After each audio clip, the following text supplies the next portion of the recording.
Hey everybody, it's Matt Michaels here on the DeFalco Files with the owner and creator of FSW, Future Stars of Wrestling here in Las Vegas, Mr. Joe DeFalco.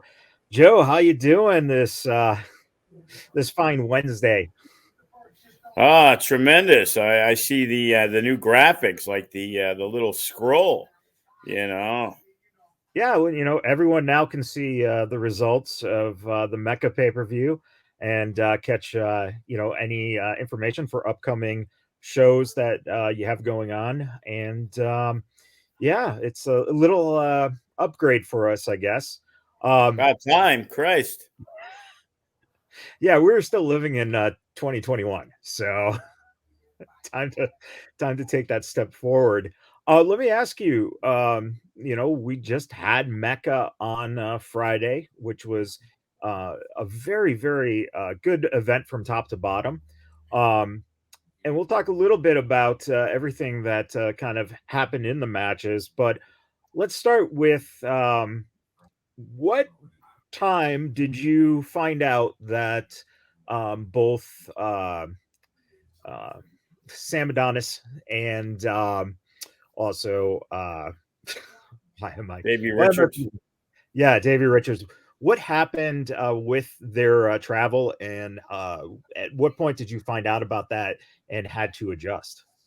Well, early on Thursday, I got a text from Davey Richards about there being a monster snowstorm and people weren't really going anywhere at the time. I'll keep you updated. Then later that night, I got a text or a Facebook message, whatever it was, from Adonis, and he's in the big snowstorm in Pittsburgh. Uh, but it didn't seem as bad as the one in St. Louis where Davey's from. Okay. So I think I woke up to a text from Davey saying, yeah, there's no movement, blah, blah, blah. Won't be able to make it. It's like, oh, okay. So how are we going to adjust this? Then Remy hit me up. He's like, oh, I just saw about Sam. I'm like, what did you see about Sam? And they're like, oh, yeah, he can't make the show. I saw the Twitter thing. He crossed himself out, apologized, wasn't able to get there. So it was like, oh, okay. Well, as we talked last week, we had plans in place just in case. And one plan was to move TJP into the match with Hammerstone and Cage in case that situation occurred.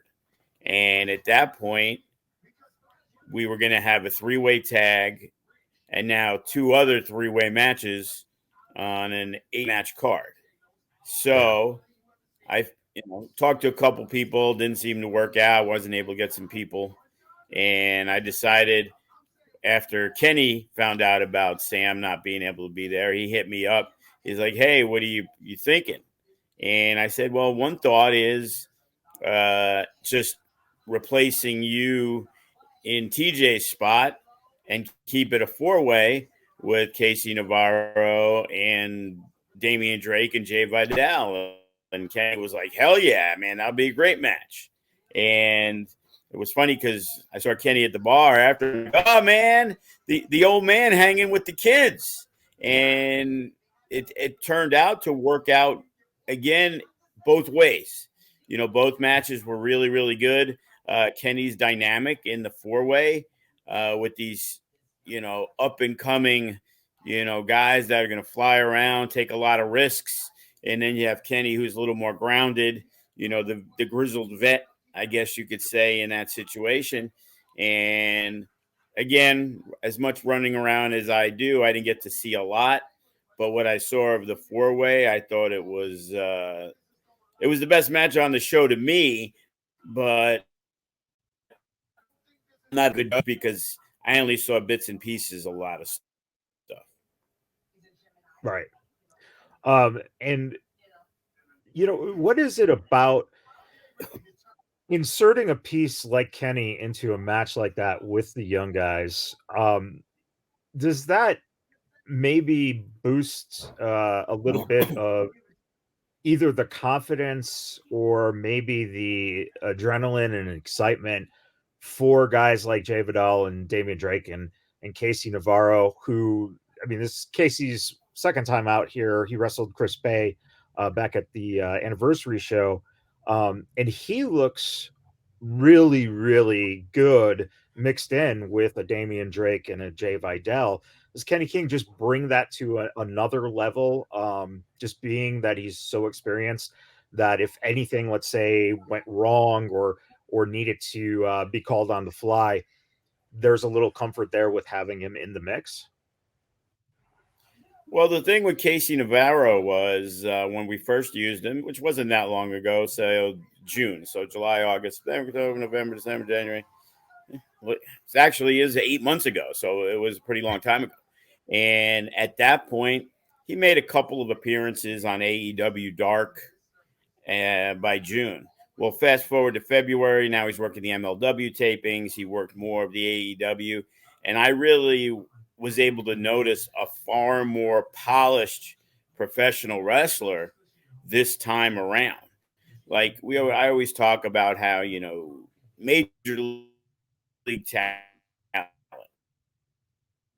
mean, Eli Drake let us the first time to go to WWE developmental. Didn't work out for him, but when he came back, you could just see the polish on him that, he was a professional wrestler. We've seen it in Brian Cage, and we also saw it Friday night with Kevin Cross. Here's a guy who had all the tools in the world, but now, you don't confuse him with one of the best indie workers around, one of the best indie talents. You look at him as, wow, this guy is a true national wrestling star. And, fortunately we trained him. So, we got the good buzz of being his first show back. Scarlett came in with him. So, everybody was pretty pissed that when he made the main roster that somehow she was excluded from it, which was, typical old ways of WWE, WWF, that they would take the act from OVW and bring it over and they would totally change it. Yeah. You know what I mean? Yeah. The first one who comes to mind too is Rico, because he was definitely one of those guys that you had. Rico Constantino was a great part of OVW and was just as popular and just as good, and maybe even better than guys like John Cena at the time. And he comes up there and he gets the flamboyant gimmick. And here with the return, I'm glad you brought up Scarlett, because I think that was my favorite thing I've seen probably in a long time, was Scarlett giving a Canadian destroyer to Jacob Fatu. Holy shit. Yeah, that was I'd be far-fetched to not say that wasn't the biggest pop of the night. And it just goes to show too, with talking polish, I think just how giving that Jacob Fatu is, because he as well, being on MLW and being part of the Dynasty bloodline, is definitely a polished guy. Did the match itself come off as good as you hoped? And at what point did you decide that it was going to be for the Mecca Championship? When Scarlett said issues with the flight, we have to get out of here by a certain time, so there was no choice but then to move it up. It wasn't like, But hey, let me just move this match up. That was the main event of the show, right, and but the they had a flight out at midnight, so they were good to go. If we got to 10:30, which we didn't even get to, we probably got to 10:15, 10:20, and unfortunately, we had to move some things around. But the match itself was for the Mecca Championship. At what time did you decide it was going to be for the championship? Because as of Tuesday, when we recorded the pre-show, the Mecca Championship was at that point not announced as being something that was going to be on the line. Okay, well, first off, it's not the Mecca Championship; it's the Mecca Grand Championship. far different. Okay. Uh, I decided that at the show, probably when I saw Cross, I said, "Hey, I have an idea," because I saw the belt sitting on the table, the commentary table. And I'm Right. like, we waited a long time. We crowned a champion. There was a delay in the belt. And it was kind of like, okay, where do we go with this? Didn't want to go back to the 4-man tournament. It'd been a long time. So it became like, you know what? I think this would be a good way to top off the show. And initially, Kevin was scheduled to do a promo earlier in the match, earlier in the show, like, match two. After that, he was supposed to come out. But then all of a sudden, when everything happened, we decided to do everything in one segment. And that's when he announced, which, back in hindsight, I would have probably preferred to have made that announcement before than, him cutting a promo. They're all excited about his return. That Yeah. kind of became an afterthought to him, talking about coming back. And it was definitely a cool optic, to see him with the belt and then putting Scarlett on the shoulder, reminiscent of the Macho Man putting Elizabeth on the shoulder with the belt on her shoulder. Um, what did you think about? And the thing that's getting talked about, obviously, is Kevin's promo at the end of the match, where he did talk about the last 4 months on TV being kind of, whatever the hell that was. But it was FSW and the fans who helped create the character that he brought to NXT, that brought it to the next level. And that was, in his words, really fucking good, TV with NXT. What are your thoughts on that type of promo that he cut? And do you foresee, because he finished by saying that he will be back, do you see him being more of a regular fixture, at least right now, while he's still deciding what he's going to do in the future? Well, I wouldn't say he's a regular. I highly doubt we're going to see him, at the FSW arena. Financially, he's in a great position now to make uh, a shit ton of money to do things. Right. He is a hot commodity. You know what I mean? And you got to take advantage when strike when the iron's hot. And right now, that combination is hot. So he's going to get booked all over the place. But hopefully he has that soft spot in his heart for FSW. Like you said, you know, I even said that numerous times to different people. I'm like, most of the time when you create a character and you end up making it to the big leagues, that character has been changed 100 times. Right. And he's the only guy who took the FSW Kevin Cross character and he took it to AAA in Mexico. He took it to Impact and he took it to NXT where they didn't fuck with it in any way. That he was basically the toll man. He was that guy. It was the same thing on in every major promotion, which is amazing, especially for a guy who had at the time when he first maybe went to AAA and stuff. Being in there for only X amount of years to them having the confidence. And that just goes to show about his character, his gimmick. And that's the most important thing. As I said, when we first brought him in, his wrestling was all right. And he continued to get better. But he was always an A plus when it came to promoting himself with the videos, with his character, and all that stuff. Yeah. Uh, Speaking of guys who have gone on to bigger and better things, yeah, Chris Bay going against Matt Vandegrift. What are your thoughts on the that match, which I thought was a really solid match?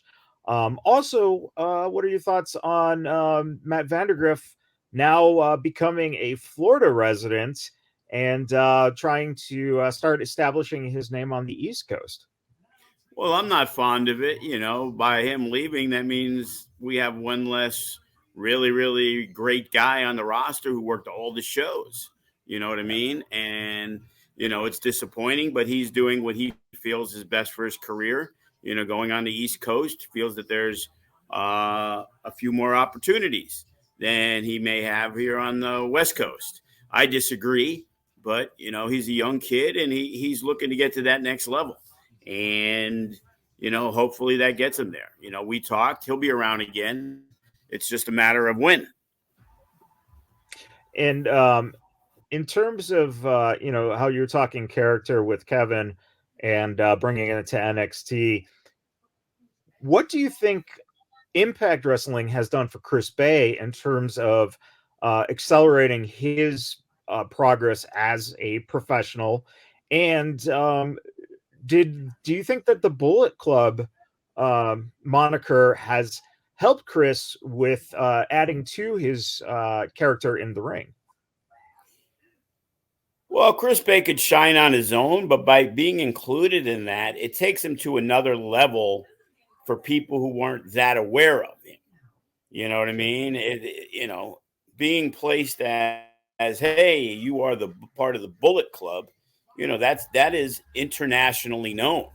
So right, wrong, indifferent, the way it's perceived in Impact Wrestling, there's kind of the offshoots, and you got the Good Brothers. Are they Bullet Club anymore? And you got the Gorillas of Destiny, and you got, when people talk about AJ Styles and, even, the Young Bucks and everything, it's kind of like NWO to where there's so many different factions and stuff. But Right. for a young guy, 25, 26-year-old like Chris Bay, he can bring that moniker when now he's looking to get bookings on the East Coast or he's trying to get more money for a booking. It's like, hey, I'm Chris Bay. I represent the Bullet Club. You Yeah. know, as great as Chris Bay is representing Chris Bay, the Bullet Club is a different standard. It's done a lot of big things in the wrestling business, and now he's a part of it. Yeah.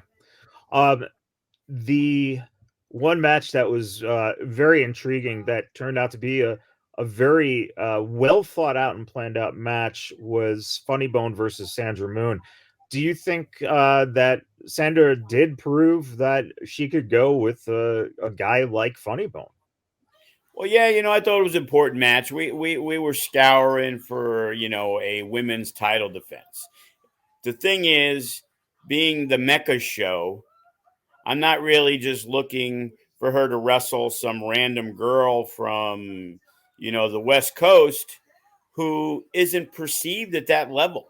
Right. We pride ourselves on having the best people for the Mecca, and to leave Funny Bone off to put in somebody who I would think is not superior to him.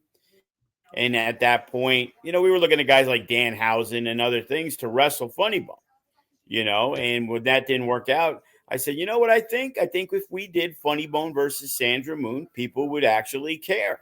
And it turned out they did. And, and that's the part of the booking thing that you're always trying to think what's best and what the fans will want to see. Yeah. And yeah, it turned out really just a really nice solid match. Um Elsewhere on the card, that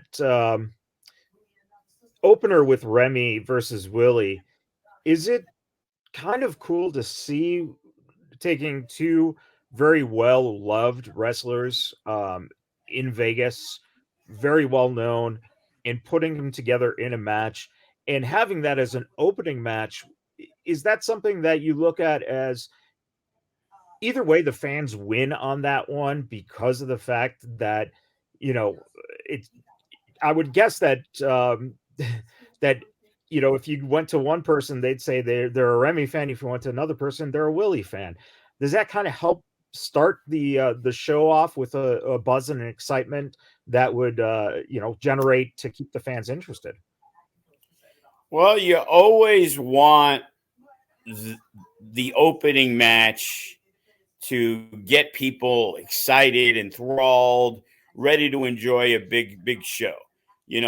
I'm generally not the guy that's looking to put, okay, this might be what's perceived as, I don't want to say the worst match on the show, but maybe the least anticipated match on the show.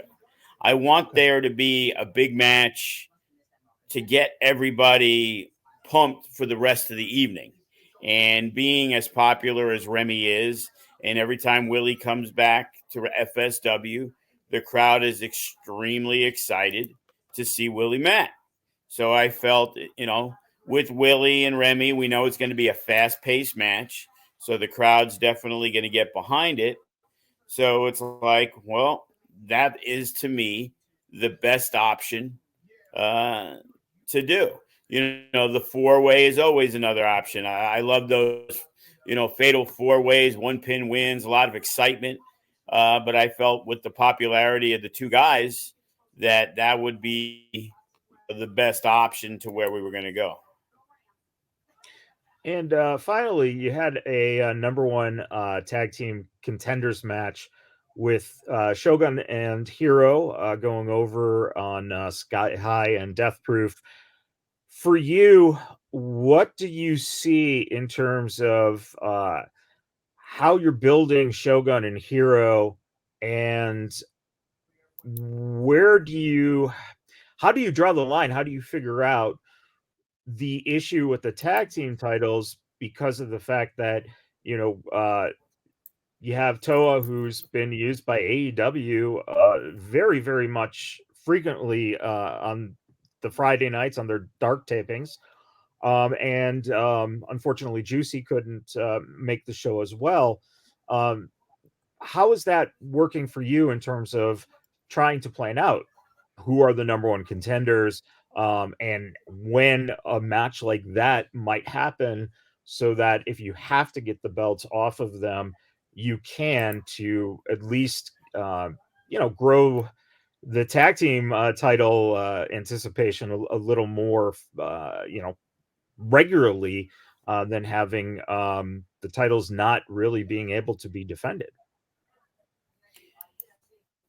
Unfortunately, well, I guess fortunately for Toa, he was a guy who was making as many FSW shows as he could. Juicy being a hot commodity, he was a little more difficult to get in the mix, and we had settled on some dates. And unfortunately, we had Toa booked for the New Year's show, and then all of a sudden AEW came knocking.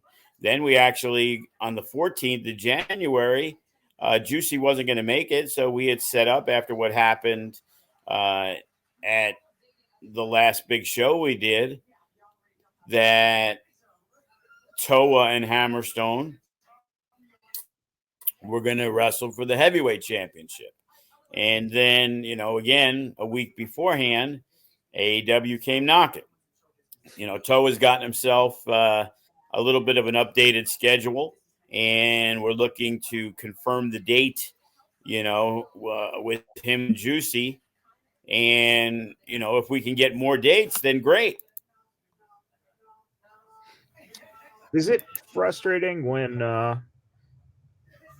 I guess it would be more frustrating for the talent, but is it frustrating when you see guys like that being used, um, and not having an actual offer yet, or having signed with, whether it be AEW or another company? Um, is that something that you would like to see a guy who would be under contract, so then you are not really going to, 99% of the time, you're not going to kind of get screwed based on the call coming from the company to have them go out and work a show? Is that just frustrating when, you have these guys who are doing well for you, and then you have to deal with another company basically pulling them? Well, you know what you're in for when you get there. Obviously, the thing is, Toa wasn't working for any of those companies. at the time. So we didn't perceive it as a problem. Usually, the process is you're going to go in there and it's going to take some time, to get noticed, to be brought in. But, more power to him. They really enjoyed what they saw from him very quickly and decided they wanted him to be a little bit more part of the situation. Right. So, you know, you have to adjust. You have to figure out ways. The funny thing was we were going to have a tag match, and it was going to be Tito Escondido, who's part of the MK Army with Toa and Juicy. Yeah. And with the But MK then Army, because of let me the issues with Juicy not being able to make it, then we had to change up what we were going to do. and with the MK Army, that's a question I had is where was MK? Was he not available, or was it because there wasn't really an MK Army guy on the show that he didn't come in for this one?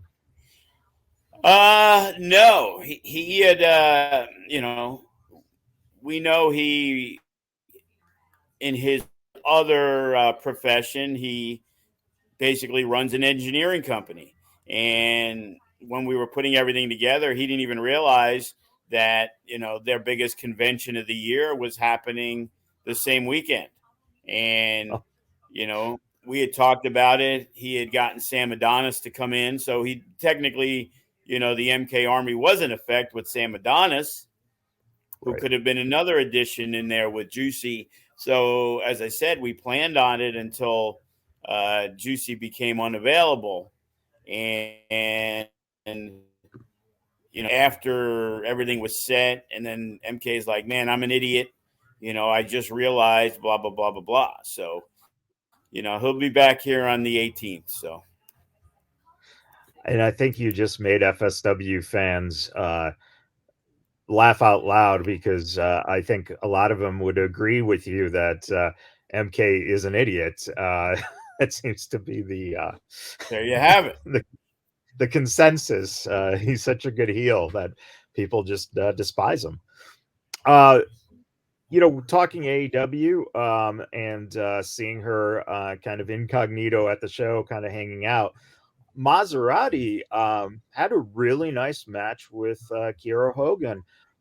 Do you think that Maz is, close to being one of the people who um, might be picked up by AEW, depending on how they're building their women's division, or could we even see possibly Maz showing up for like Impact or ROH if it does come back? Well, she has been used at Impact. She has been used at Ring of Honor, and now she's been used at AEW. So obviously, she's on a lot of people's radar. The word on the street was there was a good chance that Ring of Honor was going to bring her in regularly, but then they decided they weren't going to bring anybody in regularly. So, unfortunately for her, shit out of luck.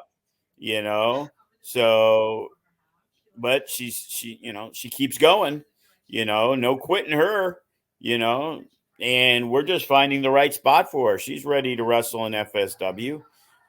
Just everything going on, we haven't been able to utilize her, but 2022, we sure do expect it. Looking forward, speaking of 2022 and where we're going this year with FSW as a company, um, the first question is, are you in talks or have any ideas or plans for anything in Dallas right now since WrestleMania is coming up a little bit quicker now that we're in February? Yeah, I've talked with Brett in the collective, and there's just a lot of moving parts. We're now maybe 6 weeks away, and there was very few time slots available. Uh, they were looking at an early Friday morning spot, and between the cost and having time, and you know things I got to deal with going back to New York, it's really hard to figure out the revenue streams and what the cost is going to be and lining up the talent. I think it's going to be really difficult this year. I was trying to get it done, a month or two ago, and now the conversations are starting to have, and now the options are very limited to not Yeah. many slots. And I'm not the guy who's just going to go there to run a show to say I ran a show there and lose my ass. I got to Yeah. make sure there's a potential at least. Again, there's plenty of shows we run that we're not looking at it as, hey, how much money are we going to make on this one? It's more Yeah. like at the Mecca was like, how little are we going to lose on this show? You know what I mean? But the Yeah. buzz is there. We got Cross, we got Davey Richards. I was not concerned that we weren't expecting, that particular show to walk out of there with this profit. With if you add all the talent in, the change of venue, everything was last minute. We weren't really able to work out the deal we wanted to because we didn't have a lot of options. And, we loved going back to the Silver Nugget, but we were not in a position of what we can offer you. It was more what you can offer us. And this is the first time you've run here in 9 or 10 years. Almost everybody who was there when you ran doesn't work here anymore. So you have to go out and prove yourself. Now, do I believe we did? Absolutely. Does that give us better deals down the line? I think absolutely.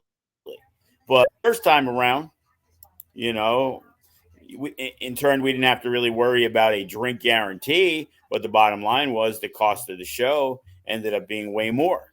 So Yeah. now we're looking at it as, okay, how we can, extend the revenue streams.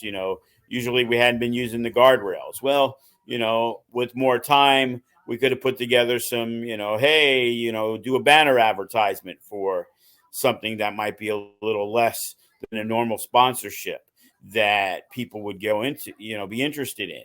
But you got to remember, we probably found out 2.5, 3 weeks before the event that it wasn't happening where we had booked it. Right. So, and as I said, credit to the Silver Nugget, we got it done in, probably 4, 5, 6 days, but that's another week knocked off. So we're announcing maybe 13 days before the show, hey, by the way, we're going to be at the Silver Nugget. And credit to the Yeah. fans, they bought tickets without even knowing where the venue was. We didn't announce Right. the venue until we knew for sure, even though toward the end we started letting everybody know, hey, we're going to be back where we were, blah, blah, blah. And then probably that first day or two is when we got the call that they were going to pick somebody else because they were going to give them more money for the one event. And I'm sure that Filipino rock star or rap star or whatever he, he is or they are, I'm sure they did very well for that venue.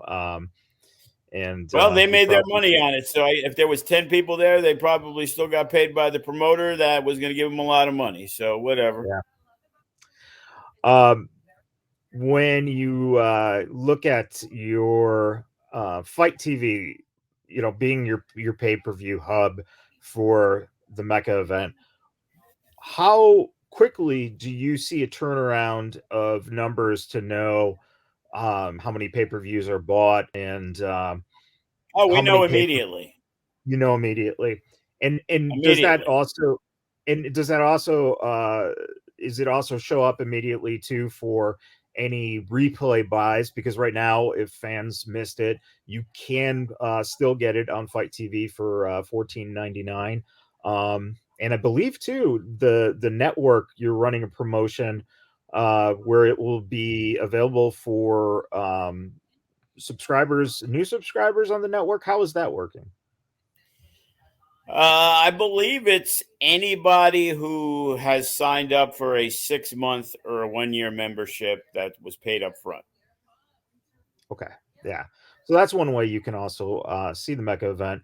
But for you, with those Fight TV numbers, did you do as well as you'd hoped to have done with the pay per view only being 14.99 as opposed to some of the pay per views that are out there that are $20, $25, $40, etc.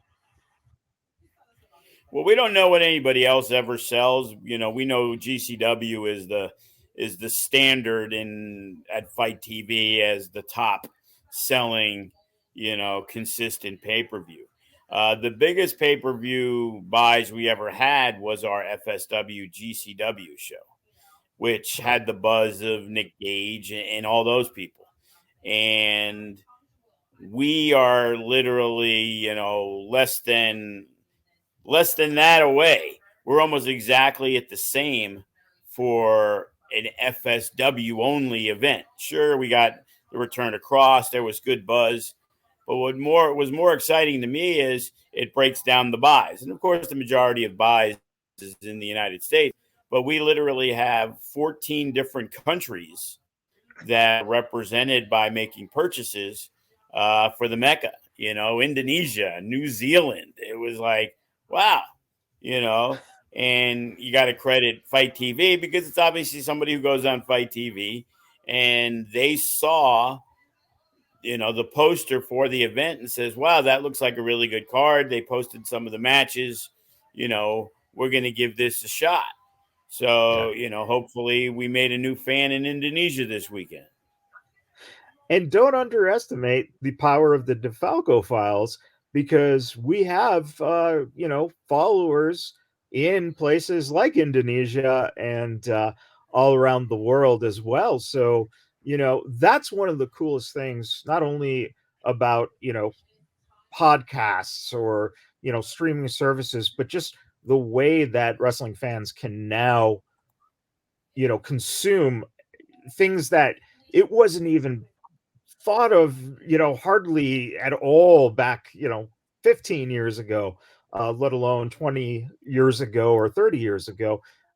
Is that something that you just kind of get a smile on your face to know that there is such a reach and that you actually are, touching these fans enough to make them want to purchase an FSW pay per view? Is that, you know, especially with when you think of other countries, a lot of times it's not, um, it's a luxury almost to spend money on something like a pay-per-view.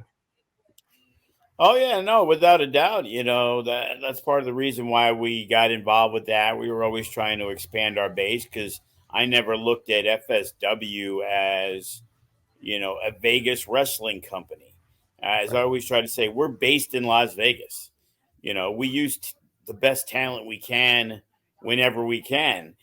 You know, we generally focus on the Vegas, California, Arizona guys, but we have no problem going out and bringing people in whenever it's the bigger shows. We'll grab anybody from anywhere, that's interested in working and we feel can, enhance what FSW is about. We knew that our talent is as good or better than just about anybody. When we went head to head with GCW, nobody was going to look at it and say, oh man, this is garbage. GCW, these guys are way better. Like, I'm going to put Chris Bay and Hammerstone and those are the national guys, but I'm also going to put over the Matt Vandergriff, Jay Vidal, Remy Marcel, Cody, Damian Drake, whoever else, Jacob Boston Young, all those guys are as good as anybody else that's on those shows. It's just they caught the hot streak and they got that indie buzz about them, and those people that those guys are beloved. You know, you know, and you know, that's great for them. You know, they found that niche when the pandemic hit and Ring of Honor wasn't really running. And GCW legitimately is like the ECW of the modern age.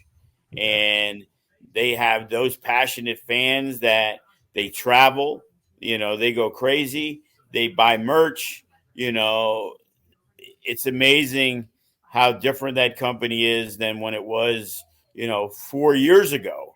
You Yeah. know, when I look back and I see messages from GCW like, hey, we got some guys you might be interested in using and blah, blah, blah.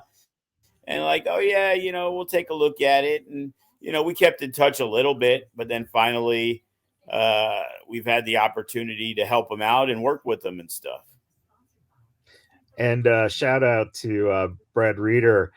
He posted a picture of he's doing I think it's 30 days of wrestling shirts, and he posted a picture of his daughter. They had gone to see the GCW show at the Hammerstein Ballroom, and it was that throwback ECW. I think it was the ECFNW shirt, Yeah, yeah, and yeah. GC yeah, one, yes. yeah, so that was really cool to see. Um, you know, and speaking of someone like Brad's daughter who sees a lot of indie shows, and I noticed that there was a nice amount of kids in the audience. What are your feelings in terms of building that fan base of young eyes, and you know how many you know how many Damian Drakes in the world are going to come from this event, because Damian is one of the guys that his first live wrestling show was actually at the Silver Nugget as a kid. Well, you So know, you got to start them young. And the thing is, if you can get kids to the show, that means the parents have to take them. And, you know, one thing I did notice, because you could tell in the crowd reactions, like, for example, when Cross came out, I thought it was going to be a sea of people, you know, standing room going crazy. But I saw a lot of new faces there. And there was not as much, but a close amount of love for Jacob Fatu, who's never appeared in an FSW ring, as yeah, there was for Cross. Now, they love Cross, but there was some dueling chants, and maybe Cross had a little more than Jacob. But the fact that there was a dueling chant was something I would have never believed could happen. right. And, you know, I run the door at the events, and because I know the people, and, you know, I write everything down because we don't do the tickets. So, because people buying them through the PayPal and the Cash App or whatever through the website. And there was a lot of faces that I didn't recognize, which means there was a lot of fans, whether it was because it was over there. It's hard to believe because we weren't up on the marquee, something that we hope to change, being on Las Right. Vegas Boulevard within a mile or two of the Nellis Air Force Base. You know, we handed out a bunch of flyers at Broadacre Swap Meet, which has probably 10,000 people going through it every day. You know what I mean? Did that help? We don't know. You know, was it the social media? Was it, you know, we very early on.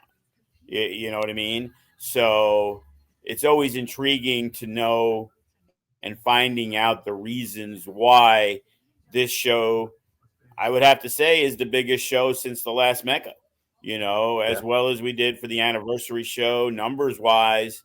You know, it was pretty close, but it looks like Mecca 7 has been the biggest draw that we've had in over 2 years. As we look forward to High Octane and what's going to be going on for the stories in the future, uh, what are we looking at in terms of where you go with a heavyweight championship in Hammerstone, the Nevada State Championship with Remy? We talked a little already about the tag belts. And the No Limits Championship, of course, as well with Jay Vidal. And of course, we talked a little bit about Sandra Moon and the women's title. Um, how do you look forward after coming off of a show that is essentially, a special show because of the outside talent coming in? how do you start looking then at the blueprint from getting from this coming high octane to the next big show, and what is the next big show fans can look forward to? Well, that's always the $1 million question. So February 4th, we did Mecca 7. Okay. Uh, we're hoping that we can secure a date. We already have a date for May. Okay. AEW will be here May 29th on the Sunday. Another company we work closely with plans on being here on Saturday, the 28th, which means we have a choice of maybe doing an early show Saturday, the 28th, maybe at 2 o'clock, or most likely we go back to the Friday night, the 27th. It's Memorial Day weekend. We kind of make that, to me, in my eyes, we have two options because our very first show was Memorial Day weekend. So that could be the 13th anniversary show, or we can combine it and make it Mecca 8 because of everything that's going to probably be going on with AEW that weekend. We have a good opportunity to have a lot more wrestling fans, especially with the other company we're working with, having their fans here. Yeah. So, we're looking at that as, the next, super weekend. We're also looking at, I believe, 4th of July weekend with the Money in the Bank pay-per-view at Allegiant Stadium. Yeah.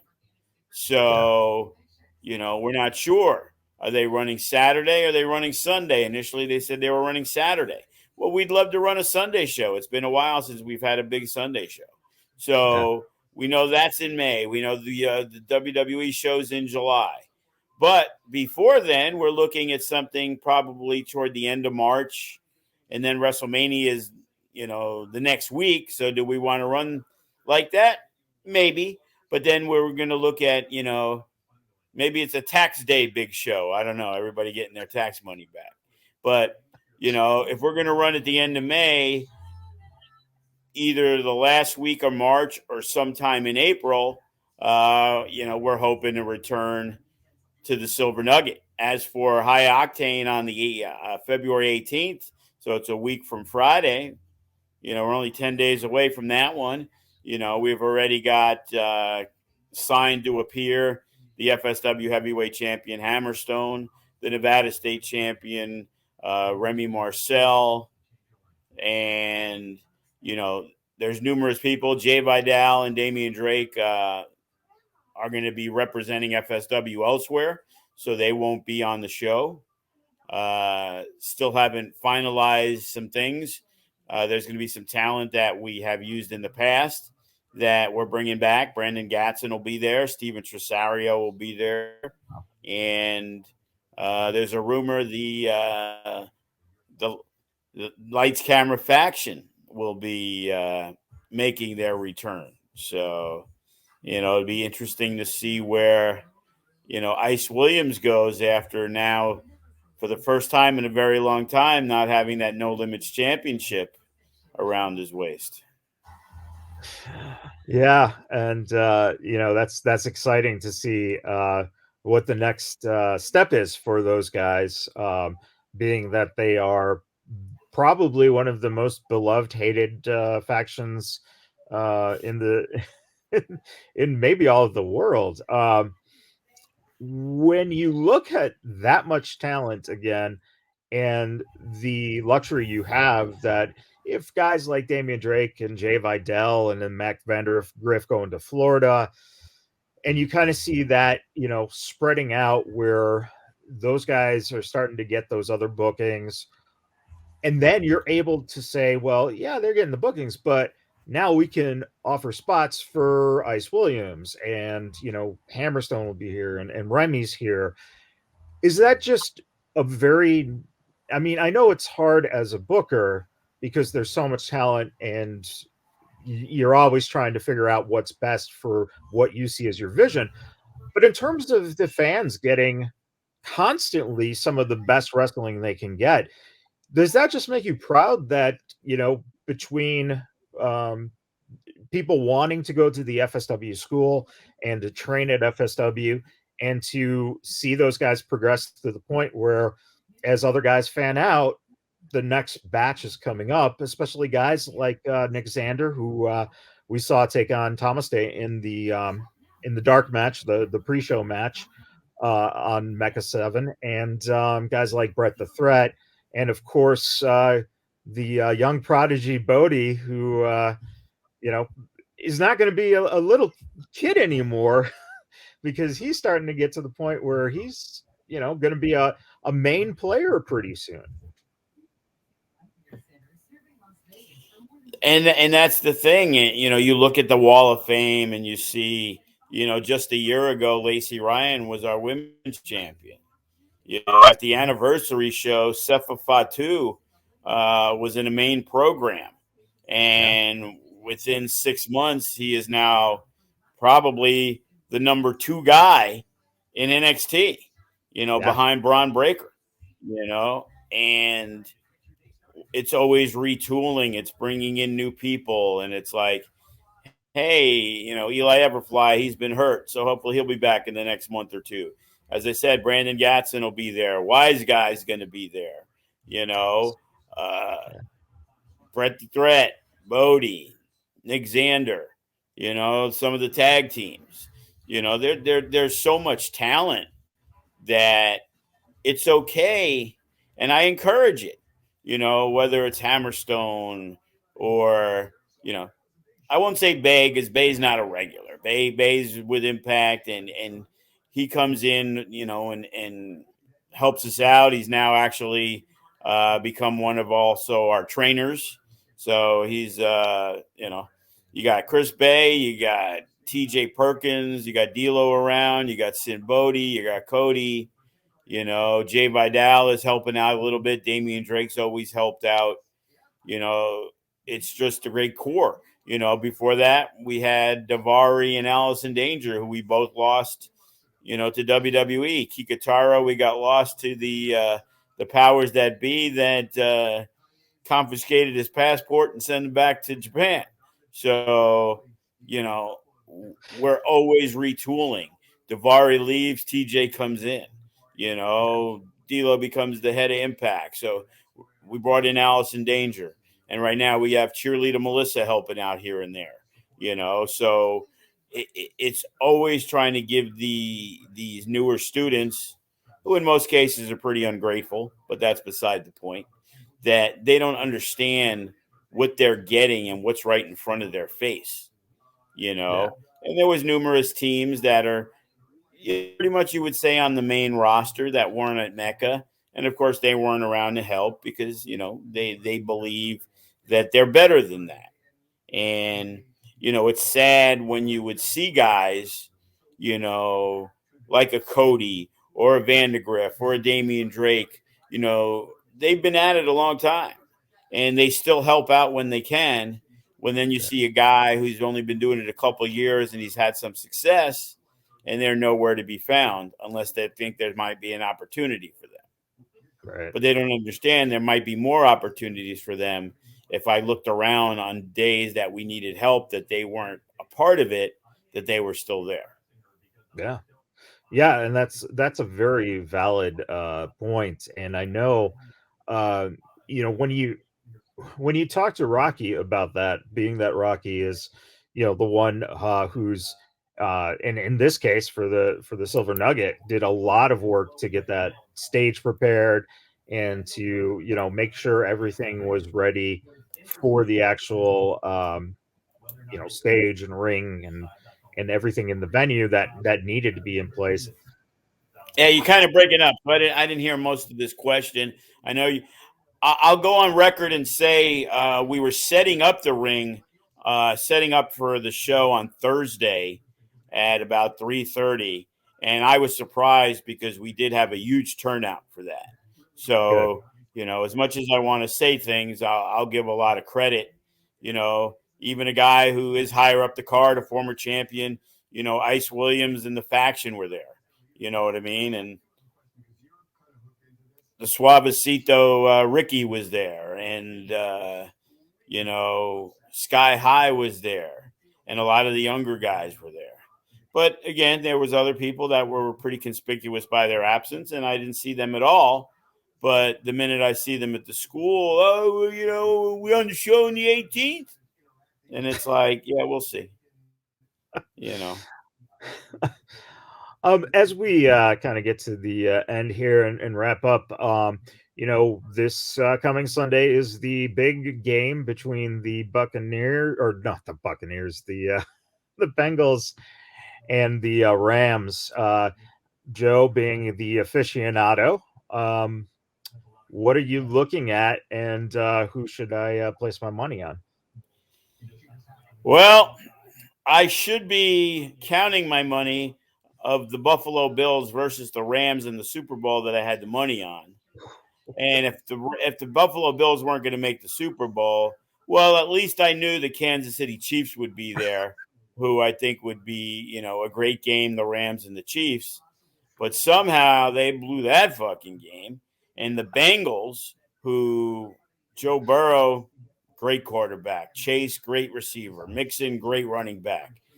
But to me, they're that young team that they should be ecstatic that Yeah, they got as far as they did. And a lot of those situations, when it comes time for the big game, they're just happy to be there. yeah, Matthew Stafford may be happy to be there, but he's had to prove for 10, 15 years how good he is because he was on the shittiest team in the NFL. And it would be like, yeah, but Matthew Stafford's great. Well, it's like, yeah, yeah, well, let's see what he does when he's on a good team instead of padding his stats at the end of the game that they're losing all the time. And see, that's why he threw for 300 yards. So right. I think with the line that it is, I got to go with the Rams. I think they're a better team to begin with.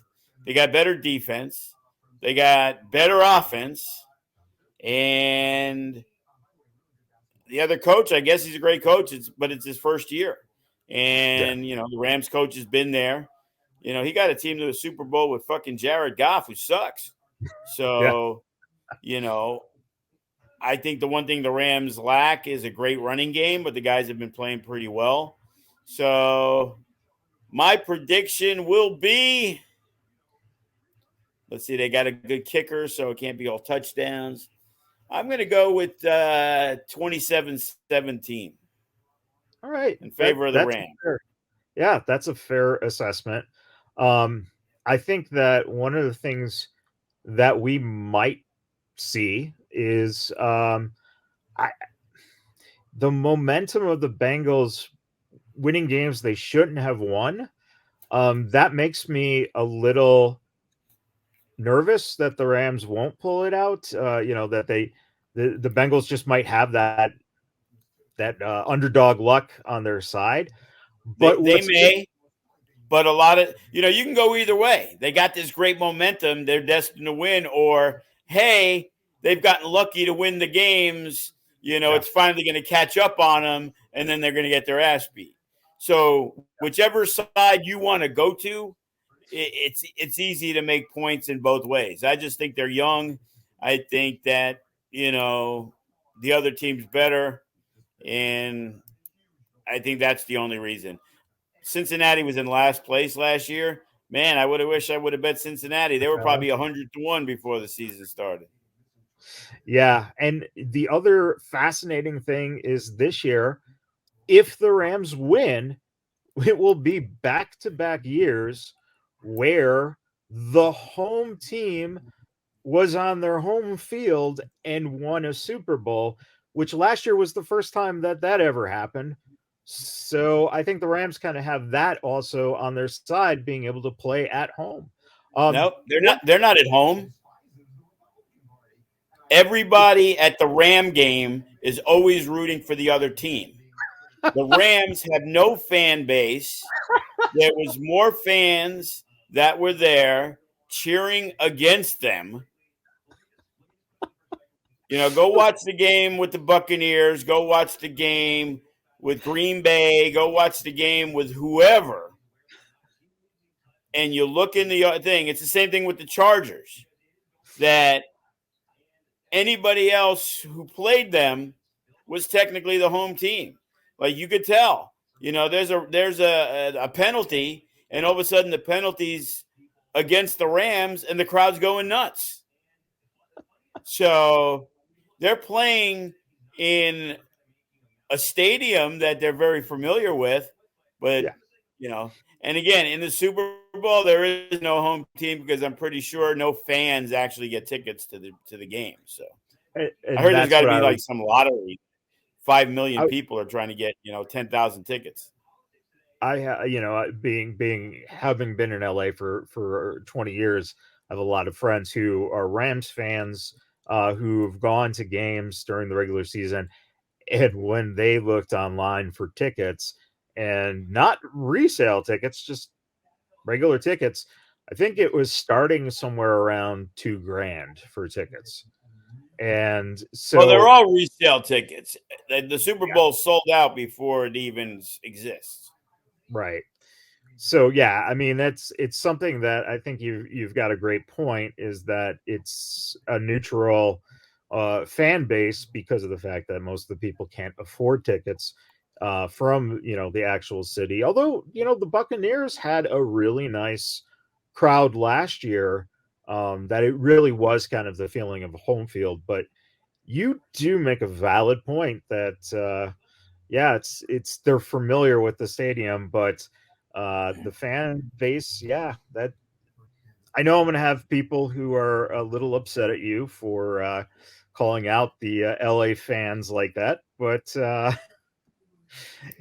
truth hurts sometimes. So, Well, they can't um, sell tickets. They can't sell tickets. That ain't my fault. I'm only just pointing out facts. um, any final words as we wrap up here this week?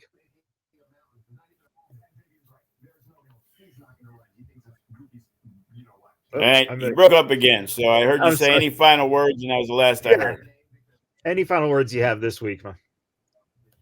You know what? It was great to run, a really big show again. It's totally different than running the regular shows, and we love the regular shows, but you know, it's a lot of hard work to put this together.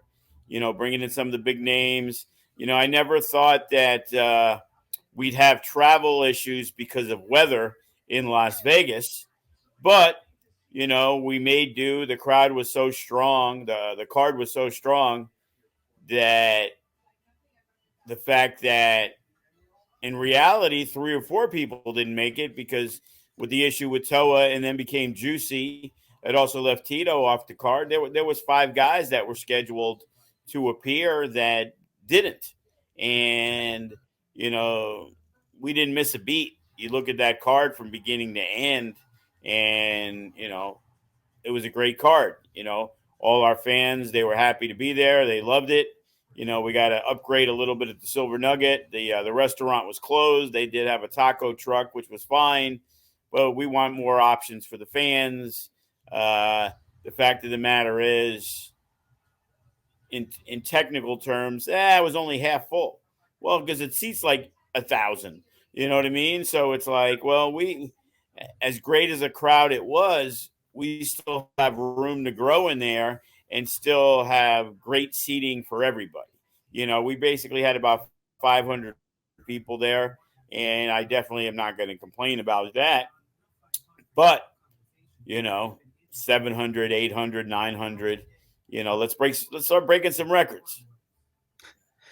Well, one way you can do that, Joe, is book that Hardy Boys reunion tour. Find Yes. former, former FSW champion who, still kind of owes you an appearance there. And, Yeah, yeah.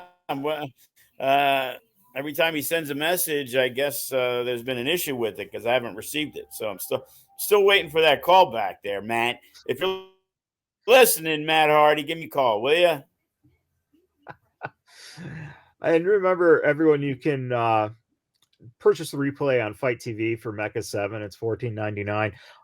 And like Joe said earlier, you can join the network, and I believe it is a subscription for 6 months that does get you access to watch the Mecha on the network. Plus, you get to see everything else that's on there, which is a great selection of original shows, as well as the past FSW shows that you can catch. And again, please follow the Vegas Bad Boys of Podcasting. And until next week, Joe, have a safe trip to New York, and we'll talk to you guys next week.